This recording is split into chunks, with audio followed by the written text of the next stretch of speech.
ಓಂ ಶ್ರೀ ಗುರುಭ್ಯೋ ನಮಃ. ಫ್ರೆಂಡ್ಸ್, ಎಲ್ಲರಿಗೂ ನಮಸ್ಕಾರ. ಪ್ರೀತಿಯ ಮಿಥುನ ರಾಶಿಯ ಆತ್ಮೀಯ ಬಂಧುಗಳೇ, ಬುದ್ಧಿವಂತಿಕೆಗೆ ಸಿಗಲಿದೆ ಜಯ ಮತ್ತು ಹೊಸ ಬದುಕಿನ ಆರಂಭ. ಓಂ ಶ್ರೀಂ ಶ್ರೀ ಶನೇಶ್ವರಾಯ ನಮಃ. ಮಿಥುನ ರಾಶಿಯ ಆತ್ಮೀಯ ಬಂಧುಗಳೇ, ನಿಮ್ಮ ರಾಶ್ಯಾಧಿಪತಿ ಬುಧ ಅಂದರೆ ಬುದ್ಧಿವಂತಿಕೆ, ಸಂವಹನ ಮತ್ತು ಚತುರತೆಯ ಕಾರಕ. ಮಿಥುನ ರಾಶಿಯವರು ಅಂದರೆ ಬಹುಮುಖ ಪ್ರತಿಭೆಯುಳ್ಳವರು, ಮಾತಿನ ಮಲ್ಲರು ಮತ್ತು ಎಂತಹ ಕಠಿಣ ಪರಿಸ್ಥಿತಿಯಲ್ಲೂ ಕೂಡ ತಮ್ಮ ಬುದ್ಧಿಬಲದಿಂದ ಎಲ್ಲವನ್ನು ಕೂಡ ನಿಭಾಯಿಸುವವರು. ಕಳೆದ ಕೆಲವು ಸಮಯದಿಂದ ನೀವು ಅಷ್ಟಮ ಶನಿಯ ಪ್ರಭಾವದಿಂದಾಗಿ ಅಥವಾ ಮಾನಸಿಕ ದ್ವಂದ್ವದಿಂದಾಗಿ ಸಾಕಷ್ಟು ಏರಿಳಿತಗಳನ್ನು ಕಂಡಿದ್ದೀರಿ. ಒಂದು ಕೆಲಸ ಮುಗಿತು ಅನ್ನುವಷ್ಟರಲ್ಲಿ ಇನ್ನೊಂದು ಅಡೆತಡೆಗಳು ಎದುರಾಗಿ ನಿಮ್ಮನ್ನು ಕಂಗೆಡಿಸಿರಬಹುದು. ಆದರೆ ಈ 2026ರ ಈ ವರ್ಷ ನಿಮ್ಮ ಪಾಲಿಗೆ ಹೊಸ ಭರವಸೆಯ ಕಿರಣಗಳನ್ನು ಹೊತ್ತು ತರ್ತಾ ಇದೆ. 9ನೇ ಮನೆಯಲ್ಲಿ ಶನಿಯ ಸಂಚಾರ ನಿಮ್ಮ ಅದೃಷ್ಟದ ಬಾಗಿಲನ್ನು ತೆರೆಯುತ್ತೆ. ಇದುವರೆಗೂ ಎದುರಿಸಿದ ಅವಮಾನಗಳು ಈಗ ಸನ್ಮಾನವಾಗಿ ಬದಲಾಗುವ ಸಮಯ ಹತ್ತಿರ ಬಂದಿದೆ. ವೃತ್ತಿ ಜೀವನದ ದೃಷ್ಟಿಯಿಂದ 2026 ಮಿಥುನ ರಾಶಿಯವರಿಗೆ ಅತ್ಯಂತ ಸುವರ್ಣ ಅವಕಾಶಗಳನ್ನು ನೀಡಲಿದೆ. ನೀವು ಸಂವಹನ ಕ್ಷೇತ್ರ, ಮಾರ್ಕೆಟಿಂಗ್, ಪತ್ರಿಕೋದ್ಯಮ, ಶಿಕ್ಷಣ ಅಥವಾ ಸಾಫ್ಟ್ವೇರ್ ರಂಗದಲ್ಲಿದ್ದರೆ ಈ ವರ್ಷ ನಿಮ್ಮ ಸಾಧನೆ ಶಿಖರಕ್ಕೆ ಇರುತ್ತೆ. ನೀವು ಬಹು ದಿನಗಳಿಂದ ಕನಸು ಕಾಣ್ತಿದ್ದ ವಿದೇಶಿ ಉದ್ಯೋಗ ಅಥವಾ ವಿದೇಶಿ ಪ್ರವಾಹದ ಯೋಗ ಈ ವರ್ಷದ ಮಧ್ಯಭಾಗದಲ್ಲಿ ಸಿದ್ಧಿಸಲಿದೆ. ಉದ್ಯೋಗದಲ್ಲಿ ನಿಮ್ಮ ಮಾತಿಗೆ ಹೆಚ್ಚಿನ ಮನ್ನಣೆ ಅನ್ನೋದು ಸಿಗಲಿದೆ. ನೀವು ನೀಡುವ ಸಲಹೆಗಳು ಸಂಸ್ಥೆಯ ಬೆಳವಣಿಗೆಗೆ ಪೂರಕವಾಗಿರುತ್ತೆ. ಇದರಿಂದ ನಿಮ್ಮ ಮೇಲಾಧಿಕಾರಿಗಳ ಪ್ರೀತಿಗೆ ಪಾತ್ರರಾಗ್ತೀರಾ. ನಿರುದ್ಯೋಗಿಗಳಿಗೆ ಸ್ವಂತ ಬಲದ ಮೇಲೆ ಉತ್ತಮ ಕೆಲಸ ಸಿಗಲಿದೆ. ವ್ಯಾಪಾರಸ್ಥರಿಗೆ ಈ ವರ್ಷ ಲಾಭದಾಯಕವಾಗಿರುತ್ತೆ. ವಿಶೇಷವಾಗಿ ಪಾಲುದಾರಿಕೆ ವ್ಯವಹಾರದಲ್ಲಿ ಇದ್ದ ಗೊಂದಲಿಕೆಗಳು ಬಗೆಹರಿಯುತ್ತೆ. ಹೊಸ ಹೂಡಿಕೆಗಳಿಗೆ ಇದು ಸಕಾಲ. ಆದರೆ ಅತಿಯಾದ ಆತ್ಮವಿಶ್ವಾಸದಿಂದ ಯಾವುದೇ ದಾಖಲೆಗಳಿಗೆ ಸಹಿ ಮಾಡುವ ಮೊದಲು ಸರಿಯಾಗಿ ಓದಿಕೊಳ್ಳಿ.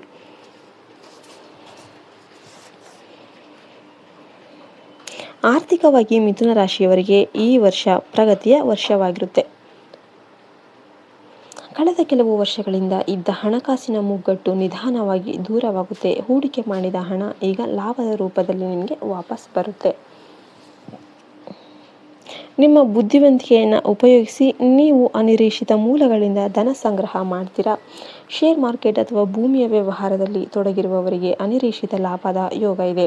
ಆದರೆ ನೆನಪಿಡಿ, ಮಿಥುನ ರಾಶಿಯವರು ಏಕಕಾಲದಲ್ಲಿ 2 ಕಡೆ ಮನಸ್ಸು ಮಾಡುವ ಸ್ವಭಾವದವರು. ಈ ಗುಣ ಹಣಕಾಸಿನ ವಿಚಾರದಲ್ಲಿ ಗೊಂದಲ ಸೃಷ್ಟಿಸಬಹುದು.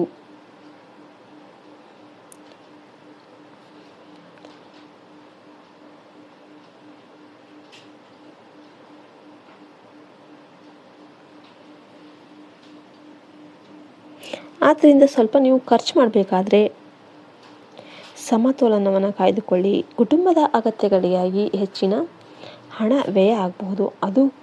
ಆದರೂ ಕೂಡ ಅದು ನಿಮಗೆ ತೃಪ್ತಿ ತರುತ್ತೆ.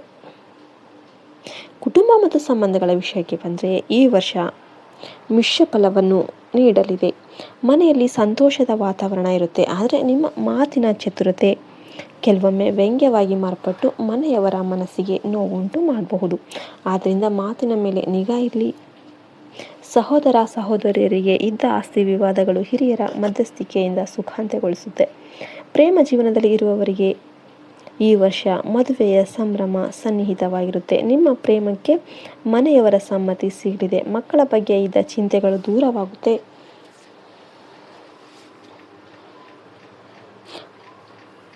ನೀವು ಒಂಟಿಯಾಗಿದ್ದರೆ ಈ ವರ್ಷ ನಿಮ್ಮ ಜೀವನಕ್ಕೆ ಒಬ್ಬ ವಿಶೇಷ ವ್ಯಕ್ತಿಯ ಪ್ರವೇಶ ಆಗುವ ಸಾಧ್ಯತೆ ಇದೆ. ಸಂಬಂಧಗಳಲ್ಲಿ ನಂಬಿಕೆ ಮತ್ತು ಪ್ರಾಮಾಣಿಕತೆ ಇರಲಿ. ಆರೋಗ್ಯದ ವಿಷಯದಲ್ಲಿ ಮಿಥುನ ರಾಶಿಯವರು ಈ ವರ್ಷ ಅತಿ ಹೆಚ್ಚು ಕಾಳಜಿ ವಹಿಸಬೇಕು. ಅತಿಯಾದ ಆಲೋಚನೆಯಿಂದಾಗಿ ಮಾನಸಿಕ ಒತ್ತಡ ಅಥವಾ ನರಗಳ ದೌರ್ಬಲ್ಯ ಕಾಣಿಸಿಕೊಳ್ಳಬಹುದು. ಉಸಿರಾಟಕ್ಕೆ ಸಂಬಂಧಿಸಿದ ತೊಂದರೆಗಳಿದ್ದರೆ ತಕ್ಷಣ ವೈದ್ಯರನ್ನು ಸಂಪರ್ಕಿಸಿ. ನಿಮ್ಮ ಆಹಾರದಲ್ಲಿ ವಿಟಮಿನ್ಗಳ ಪ್ರಮಾಣ ಹೆಚ್ಚಿರಲಿ. ಧೂಳು ಮತ್ತು ಮಾಲಿನ್ಯದಿಂದ ದೂರ ಇರಿ. ಪ್ರತಿದಿನ ಪ್ರಾಣಾಯಾಮ ಅಥವಾ ಯೋಗ ಮಾಡೋದು ನಿಮ್ಮ ಮನಸ್ಸನ್ನು ಏಕಾಗ್ರತೆಗೊಳಿಸೋದಕ್ಕೆ ಸಹಾಯ ಮಾಡುತ್ತೆ. ಅತಿಯಾದ ಮೊಬೈಲ್ ಬಳಕೆ ಅಥವಾ ರಾತ್ರಿ ತಡವಾಗಿ ಮಲಗುವ ಅಭ್ಯಾಸಗಳನ್ನ ಬಿಡೋದು ನಿಮ್ಮ ಆರೋಗ್ಯಕ್ಕೆ ಒಳ್ಳೆಯದು. ಸರಿಯಾದ ನಿದ್ದೆ ಮತ್ತು ವಿಶ್ರಾಂತಿ ಈ ವರ್ಷ ನಿಮಗೆ ಬಹಳ ಮುಖ್ಯವಾಗಿರುತ್ತೆ. ವಿದ್ಯಾರ್ಥಿಗಳಿಗೆ ಈ ವರ್ಷ ಅತ್ಯಂತ ಫಲಪ್ರದವಾಗಿರುತ್ತೆ. ಬುಧನ ಕೃಪೆಯಿಂದ ನಿಮ್ಮ ಗ್ರಹಣ ಶಕ್ತಿ ಹೆಚ್ಚಾಗುತ್ತೆ. ಕಷ್ಟಕರವಾದ ವಿಷಯಗಳನ್ನು ಕೂಡ ನೀವು ಸುಲಭವಾಗಿ ಅರ್ಥ ಮಾಡ್ಕೊತೀರ. ಸಂಶೋಧನಾ ಕ್ಷೇತ್ರದಲ್ಲಿ ಇರೋರಿಗೆ ಹೊಸ ಆವಿಷ್ಕಾರಗಳನ್ನು ಮಾಡೋದಕ್ಕೆ ಈ ವರ್ಷ ಪೂರಕವಾಗಿರುತ್ತೆ. ಸ್ಪರ್ಧಾತ್ಮಕ ಪರೀಕ್ಷೆಗಳಲ್ಲಿ ಮಿಥುನ ರಾಶಿಯ ವಿದ್ಯಾರ್ಥಿಗಳು ಈ ಬಾರಿ ಮೇಲ್ಗೈಯನ್ನು ಸಾಧಿಸ್ತಾರೆ. ಕಲೆಯಲ್ಲಿ ಆಸಕ್ತಿ ಇರುವವರು ತಮ್ಮ ಪ್ರತಿಭೆಯನ್ನು ಜಗತ್ತಿಗೆ ತೋರಿಸೋದಕ್ಕೆ ಇದು ಸೂಕ್ತ ಸಮಯ. ನಿಮ್ಮ ಏಕಾಗ್ರತೆಯನ್ನು ಭಂಗಗೊಳಿಸುವ ಸೋಷಿಯಲ್ ಮೀಡಿಯಾ ವ್ಯಸನದಿಂದ ದೂರ ಇದ್ದರೆ ನಿಮ್ಮ ಯಶಸ್ಸನ್ನು ಯಾರು ಕೂಡ ತಡೆಯೋದಕ್ಕೆ ಸಾಧ್ಯ ಇಲ್ಲ. ಶನಿದೇವನ ಕೃಪೆ ಪಡೆಯೋದಕ್ಕೆ ನೀವು ಕೆಲವು ಸರಳ ಮಾರ್ಗಗಳನ್ನು ಅನುಸರಿಸಬಹುದು. ನಿಮ್ಮ 9ನೇ ಮನೆಯಲ್ಲಿರುವ ಶನಿಯು ಭಾಗ್ಯದಾಯಕ ಆಗಿದ್ದಾನೆ. ಆದರೆ ಶನಿಯು ಯಾವಾಗಲೂ ಶಿಸ್ತನ್ನು ಇಷ್ಟಪಡ್ತಾನೆ. ನಿಮ್ಮ ಕೆಲಸದಲ್ಲಿ ಸೋಮಾರಿತನ ತೋರಿಸಬೇಡಿ. ಪ್ರತಿ ಬುಧವಾರ ಗಣೇಶನಿಗೆ ದೂರ್ವೆ ಅರ್ಪಿಸಿ ಪೂಜೆ ಮಾಡಿ. ಇದು ನಿಮ್ಮ ಬುದ್ಧಿಶಕ್ತಿಯನ್ನು ಚುರುಕುಗೊಳಿಸುತ್ತೆ. ಶನಿವಾರದಂದು ಅಶಕ್ತರಿಗೆ ಅಥವಾ ಅಂಗವಿಕಲರಿಗೆ ಸಹಾಯ ಮಾಡಿ. ಓಂ ಭೂಂ ಬುಧಾಯ ನಮಃ ಮತ್ತು ಓಂ ಶಂ ಶನೇಶ್ವರಾಯ ನಮಃ ಎಂಬ ಮಂತ್ರಗಳನ್ನು ಪಠಿಸಿ ಕಪ್ಪು ಇರುವೆಗಳಿಗೆ ಸಕ್ಕರೆ ಅಥವಾ ಆಹಾರವನ್ನು ನೀಡುವುದು ನಿಮ್ಮ ದೋಷಗಳನ್ನು ಕಡಿಮೆ ಮಾಡುತ್ತೆ. ಸಮಾಜದಲ್ಲಿ ನಿಮ್ಮ ಗೌರವ ಮತ್ತು ಪ್ರತಿಷ್ಠೆ ದುಪ್ಪಟ್ಟಾಗುತ್ತೆ.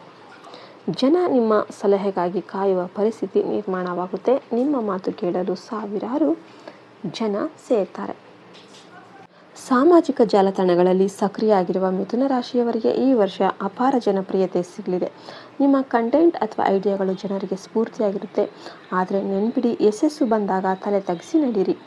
ಅಹಂಕಾರ ನಿಮ್ಮ ಸಾಧನೆಗೆ ಕಪ್ಪು ಚುಕ್ಕೆ ಆಗಬಹುದು. ಕೊನೆಯದಾಗಿ ಮಿಥುನ ರಾಶಿಯವರಿಗೆ ಈ 2026 ವರ್ಷವು ಬದಲಾವಣೆಯ ವರ್ಷ ಆಗಲಿದೆ. ಹಳೆಯ ಕಹಿ ನೆನಪುಗಳನ್ನು ಮರೆತು ಹೊಸ ಬದುಕನ್ನು ಕಟ್ಟಿಕೊಳ್ಳೋದಕ್ಕೆ ಪ್ರಕೃತಿಯ ನಿಮಗೆ ದಾರಿ ಮಾಡಿಕೊಡ್ತಾ ಇದೆ. ನಿಮ್ಮಲ್ಲಿರುವ ಹಾಸ್ಯ ಪ್ರಜ್ಞೆ ಮತ್ತು ಜೀವನೋತ್ಸವವೇ ನಿಮ್ಮನ್ನು ಕಾಪಾಡುತ್ತೆ. ಕಷ್ಟಗಳು ಬಂದಾಗ ನಿಮ್ಮ ಬುದ್ಧಿಯನ್ನು ಉಪಯೋಗಿಸಿ ಹೊರಬನ್ನಿ. ಶನಿದೇವನು ನಿಮಗೆ ನ್ಯಾಯ ಮತ್ತು ಭಾಗ್ಯ ಎರಡನ್ನೂ ಕೂಡ ನೀಡ್ತಾನೆ. ಈ ವರ್ಷ ನೀವು ಅಂದುಕೊಂಡ ಎಲ್ಲ ಕಾರ್ಯಗಳು ಯಶಸ್ವಿಯಾಗಲಿ ಅಂತ ನಾವು ಹಾರೈಸ್ತೇವೆ. ನಿಮ್ಮ ಬಾಳಲ್ಲಿ ಸದಾ ಸುಖ ಶಾಂತಿ ನೆಲೆಸಲಿ. ಜೈ ಶನಿದೇವ್, ಜೈ ವಿಘ್ನ ವಿನಾಶಕ ಗಣೇಶ. ಜೈ ಹಿಂದ್, ಭಾರತ್ ಮಾತೆ. ಹರಿ ಓಂ ತತ್ಸತ್. ಸರ್ವೇ ಜನ ಸುಖಿನೋ ಭವಂತು.